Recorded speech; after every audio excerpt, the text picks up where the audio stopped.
Let's talk now about, we spoke about the strike first doctrine. Let's discuss the ceasefire. We talk about ceasefire. Ceasefire. What does a ceasefire mean? We know when to start the war. Okay, we got it. Golda Meir was afraid to start the Yom Kippur War. Okay, tragedy. 6-Day War was fantastic. Okay. But now, when do you end the war? How far are you supposed to finish? When you win. We don't stop until the threat has been entirely eliminated. Regardless of political insensitivities, we should never, ever be impressed by international guarantees, assurances, or promises. Take a look at how the Rebbe spoke about the Second Lebanon War in 1982, during and after the Second Lebanon War. At that time, the PLO was based in southern Lebanon. It's like today's breaking news right now. It's not the PLO, it's now the Hezbollah, same animal, same beast. At that time, the PLO was based in southern Lebanon, and in the span of 1 year, from July 1981 to June 1982, Israel counted 270 militant attacks against Israel, plus 20 attacks against Israel's interests abroad, all based in southern Lebanon. In June 1982, the IDF invaded southern Lebanon, as hopefully they're going to do very soon now, to eliminate the threat. The IDF eventually surrounded the PLO in West Beirut, and they were about to destroy them. They were about to strangle, suffocate the PLO. Yasser Arafat and all were besieged in West Beirut. However, the PLO negotiated safe passage from West Beirut to Tripoli in Libya, thank you, through the United States and international peacekeepers. Take a look at the Rebbe's anguish at Israel's reticence to finish the job and eliminate the PLO.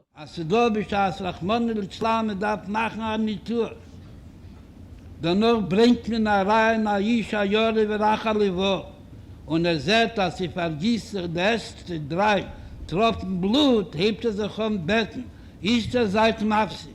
Ist doch angehen schneiden, angehen dem nicht.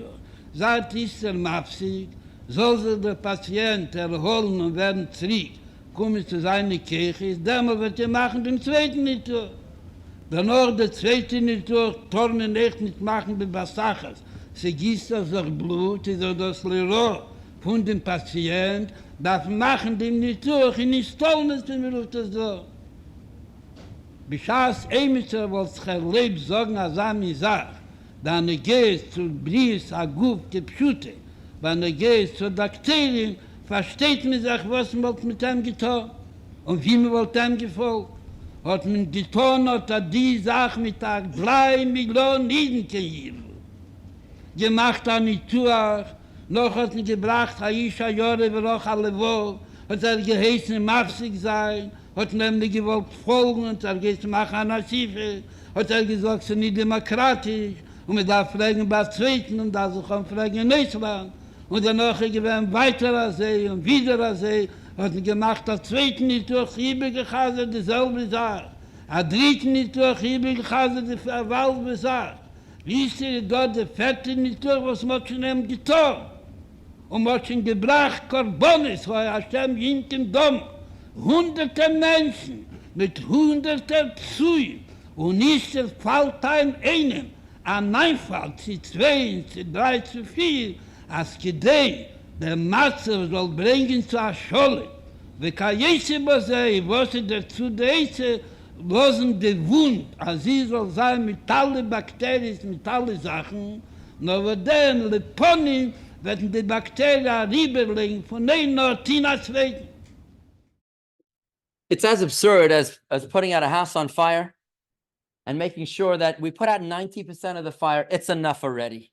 It's enough. Let the last 10% of the fire continue to burn in the master bedroom. It's enough already. We'll come back another day.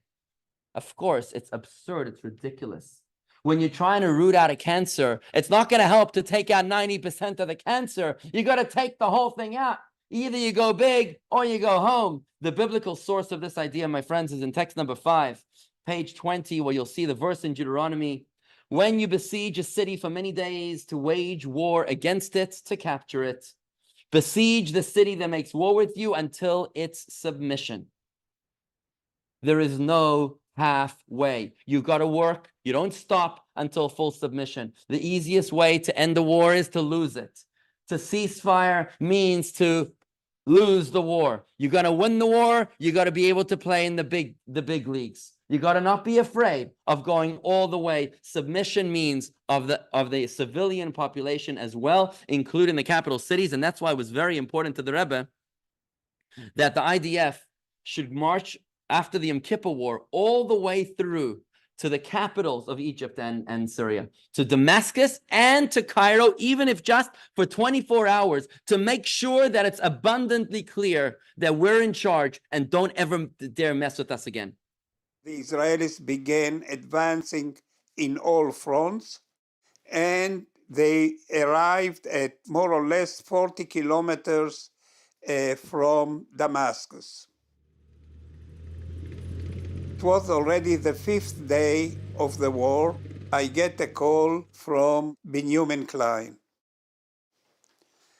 The Rebbe said, go and ask Dayan to enter Damascus. בשמחת תורה, אני ושלמה לוין, הקונסול, ניסינו להסביר לרבי שמשה דיין פוחד מהתערבות רוסית לטובתם של הערבים, ואז מצבנו יהיה רע מאוד, לא בטוח מה יעשו האמריקאים.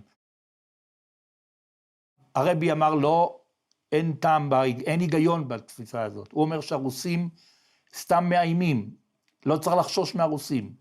האמריקאים מעוניינים שאנחנו ננצח את הסורים, הם רק לא אומרים לנו את זה. והרבי ביקש מאיתנו, בתום שיחה ארוכה מאוד, שנחזור עוד באותו ערב, ונטלפן כל אחד למי שהוא מכיר, הוא יכול לטלפן, לראש הממשלה, או לשר הביטחון, או למישהו אחר מראשי השלטון בישראל, תגידו בשמי שישראל צריכה לסיים את מלחמת יום הכיפורים בכיבושה של דמשק. Dayan took it very seriously. He said to me, I cannot do it from a manpower point of view. I called back Benjamin, and then the Rebbe was on the line. The Rebbe's answer was, it's a big mistake.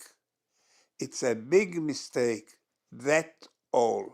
הוא אמר לי, תשמע, מלחמת יום כיפור, תוצאות לא טובות. אומר, רבי, תראה, מבחינה צבאית, אנחנו הגענו ל-101 קילומטר מהבירה המצרית. אנחנו הגענו ל-40 קילומטר מהבירה הסורית. הוא אומר, לא. מנצחים, הרבי אומר, זה שכובשים את הבירות. אמרתי, כן, אבל היו בעיות לוגיסטיות. אומר, מה שרון סיפר שאין לו דלק? הוא היה צריך להשתמש בדלק שהמצרים הכינו בשבילם. על המצרים, אומר הרבי, תכננו התקפה. כלומר, לאורך הדרכים והנתיבים, בטוח שהיה לה מצבורי דלק. ולמה לא השתמשו בדלק הזה ולהגיע לבירות? This approach, after we've learned the strike first doctrine of how you start a war, now we're learning about how to end a war only with total submission of the civilian population. It's not aggressive, it's actually compassionate. Sorry. Might seem aggressive, but it's actually the only lasting way to peace. Oh, we'll get there in a second. It's in the fulfillment of the Torah directive to preserve life at all costs through creating deterrence from future strikes, because a ceasefire is to surrender. Powerful example is actually World War I, because World War I did not end with a peace treaty. It actually ended with merely an armistice or a truce between the Allies and the German government. And that's why it led to World War II. At the end of World War II, the Allies agreed that they needed to march through Berlin even if the Germans would concede defeat. This approach is actually compassionate, saving lives on both sides, making sure that there's a deterrence from any future battle. And that's why in the summer of 1982, the Rebbe urged the Israeli government to bring the Lebanon war to a speedy conclusion. He actually gave dollars to people as a blessing in text number 6. Just take a quick look at what the Rebbe writes here on page 20. In order to expedite God's protection over every Jewish person, I will give each and every one of you a dollar bill, as we have done many times in the past, to give to charity, along with an addition of your own. Give this to charity for your own merit, for the merit of all Jews, and especially for the merit of the soldiers of the IDF, that they may succeed in finishing the operation with minimal losses, or better yet, with no losses at all. Swiftly completing the operation will also prevent unnecessary enemy casualties. They too are human beings, the enemy. created in the image of God, and it is the duty of the Jew to also care for the lives of each and every non-Jew.